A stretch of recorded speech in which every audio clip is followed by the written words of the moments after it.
8 de la noche, 5 minutos. Seguimos poniéndole el ojo a la dramática situación que vive la laguna de Suezca, aquí en Cundinamarca. Importante cuerpo de agua que se seca irremediablemente. Noticias Caracol tiene registros históricos del proceso de su deterioro hasta nuestros días.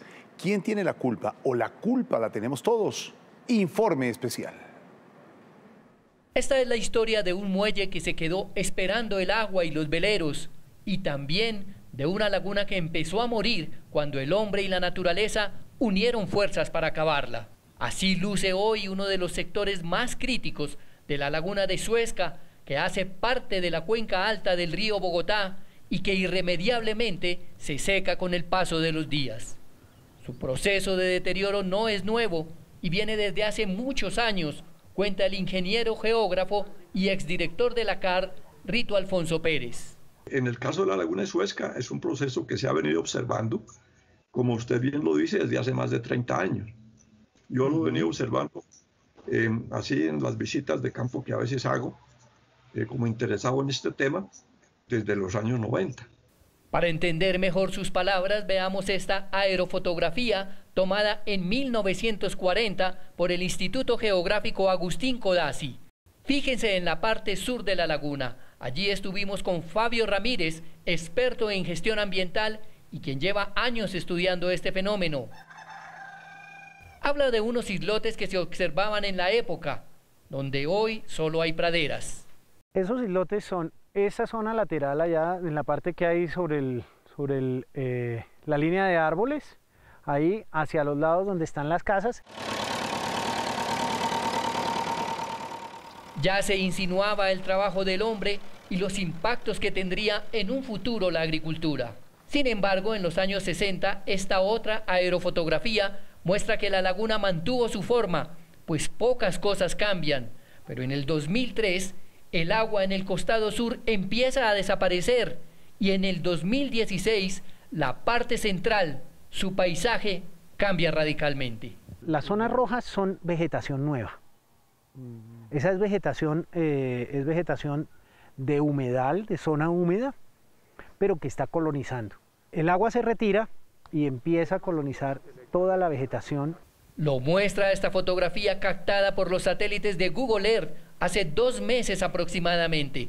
Todavía había agua y es allí donde encontramos el muelle que se quedó enterrado en la arena. Y este paisaje lunar que domina lo que antes era un gigantesco cuerpo de agua y hoy es un desierto que solo produce tristeza. Eso que queda a la velocidad en que vamos, en 2 meses no habrá nada. Quien habla es Hernán Sandino. Está en el lugar hace 45 años y es propietario de uno de los predios más afectados. Hernán habla con nostalgia de la época en que el muelle era un bello lugar rodeado de agua y donde cientos de aves migratorias llegaban a descansar. Calculo 300 o 400 patos canadienses que no van a tener a dónde venir. Había mucha focha americana que es endémica de esta región.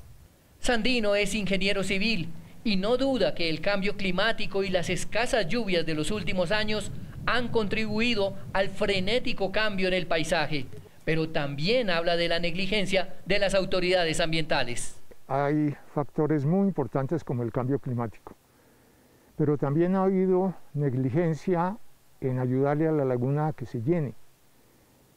Tenemos una carretera que la circunda y esa carretera en muchos puntos hace que el agua llegue hasta ella, anegue los potreros vecinos y no pase a la laguna. Es decir, según Sandino, actúa como un cinturón que no permite que fluya el agua que baja por la pequeña cuenca hacia la laguna para contribuir a las lluvias. Según la CAR, la única fuente con que cuenta el cuerpo de agua. Si no hay escorrentía de la olla, pues estamos haciéndole un daño grande. Es necesario, por ese motivo, pues hacer unas alcantarillas, mirar cuáles son los sitios en que se está trancando el agua, hacer unas zanjas adicionales después de las alcantarillas para ayudarle a la laguna a que se llene. El exdirector de la CAR no descarta que el uso del agua, además escasa en la zona, sea otra de las causas del desecamiento de la laguna. Entonces hay mucha gente que tiene allí su cabañita y que obviamente necesita agua para hacer sus necesidades. Hay otra gente que también riega riega sus pastos o sus cultivos con agua que sacan dijéramos, de la laguna o de los arroyos que la alimentan. Siguiendo este frágil espejo de agua, llegamos a la parte norte, donde aún hay vida silvestre y el líquido todavía se mantiene. Sin embargo, miren los bordes, y es allí donde se ve este paisaje amenazante, como día tras día el agua cede, dando paso a inmensos playones, como el que muestra el dron en su sobrevuelo. Camino por donde antes había agua y hoy es una inmensa playa de fango, barro que cada vez se endurece cada vez más. Aquí todo el mundo, campesinos, autoridades ambientales, especialistas en el tema, tienen puestas sus esperanzas en el próximo periodo de lluvias, que sea lo suficientemente fuerte para que la laguna se recargue y vuelva a ser lo que era antes.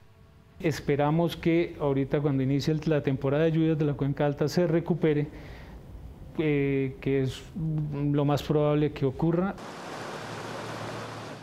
Tampoco se pueden desconocer las concesiones en la parte alta de la cuenca del río Bogotá, que ya tiene un déficit de agua. Para fortalecer toda la Cuenca Alta está previsto la reforestación de 1.6 especies de árboles que nos van a ayudar a eso.